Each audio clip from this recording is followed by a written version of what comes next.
Hello everyone, welcome back again to pen and paper. और आज इस वीडियो में देखेंगे रिकर्जन में बेस कंडीशन का क्या इंपॉर्टेंस होता है।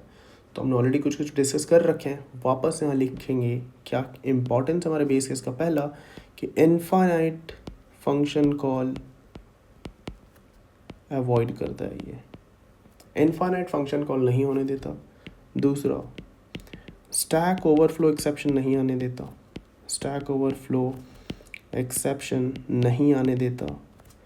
तीसरा, मोस्ट इम्पॉर्टेंट, कि it's our responsibility responsibility that the final recursive calls were made on base conditions. So जब भी हम रिकर्सिव कोड लिखते हैं ना, तो हमको अपना रिकर्सिव कॉल इस तरीके से करना होता है कि जो हमारा फाइनल जो रिकर्सिव कॉल होगा ना, वो हमारे बेस कंडीशन पे ही हो। अगर ये समझ नहीं आ रहा जो मैं बोल रहा हूँ तो प्रॉब्लम करेंगे तो बहुत क्लियर होगा। बस इतना माइंड में बिठा लो कि हमारी जिम्मेदारी है हमारे कोड को इस तरीके से कॉल करना कि फाइनल जो कॉल हो हमारे बेस कंडीशंस पे हो। तो जब भी कोई प्रॉब्लम सॉल्व करते हैं हम लोग, तो बेस्ट तरीका क्या है करने का, रिकर्जन ट्री। अगर आप रिकर्जन ट्री बना पा रहे हो या फिर रिकर्सिव ट्री बना पा रहे हो, वो प्रॉब्लम ईजिली सॉल्व करोगे आप। तो लेट्स से कि कुछ ऐसा ट्री बना कोई भी प्रॉब्लम के लिए।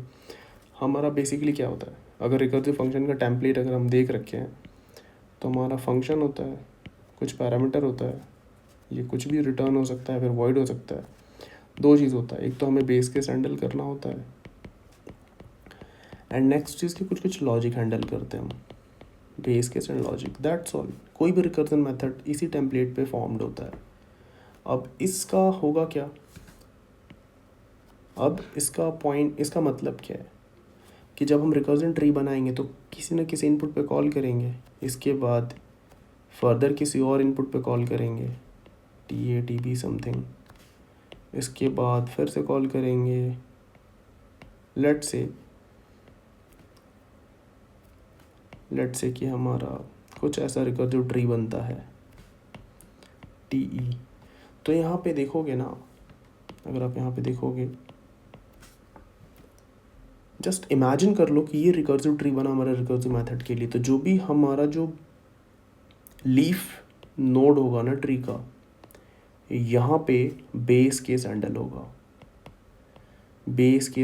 यहाँ पे भी बेस केस हैंडल होगा, यहाँ पे भी बेस केस हैंडल होगा। बेस केस हैंडल होने का मतलब कि इसके बाद कोई फर्दर रिकर्सिव कॉल नहीं होगा। That's the reason leaf node पे बेस केस हैंडल करने से फर्दर रिकर्सिव कॉल नहीं करते हैं हम। इस तरीके से क्या करता है, इनफाइनाइट कॉल को रोकता है और स्टैक ओवरफ्लो एक्सेप्शन को होने से रोकता है, राइट। तो अब हम जो भी इनपुट पे हम पहली बार जब फंक्शन को कॉल कर रहे हैं, तो ये हमारा रिस्पॉन्सिबिलिटी है कि अगले बार वो ऐसे इनपुट पे कॉल करे ताकि वो फर्दर जिस इनपुट पे कॉल करे एंड देन वो जिस पे कॉल करे वो बेस केस ही होना चाहिए, ठीक है, वो बेस केस ही होना चाहिए। अगर ये चीज़ अभी नहीं समझ आ रही है, कोई बात नहीं है, जब हम लोग प्रॉब्लम करेंगे तो आप देख पाओगे कि जब भी हम रिकर्जन ट्री किसी प्रॉब्लम को बनाएंगे तो लीफ नोड पे हमेशा बेस केस हैंडल होगा और उस टाइम पे आपको चीज़ें बहुत ही ज़्यादा क्लियर होंगी। तो कोई टेंशन मत लो, जस्ट रिमेंबर जो मैंने अभी तक इसमें बोला है, जस्ट माइंड में रख लो एंड या enjoy the learning process here. Hope you are having fun here. Bye.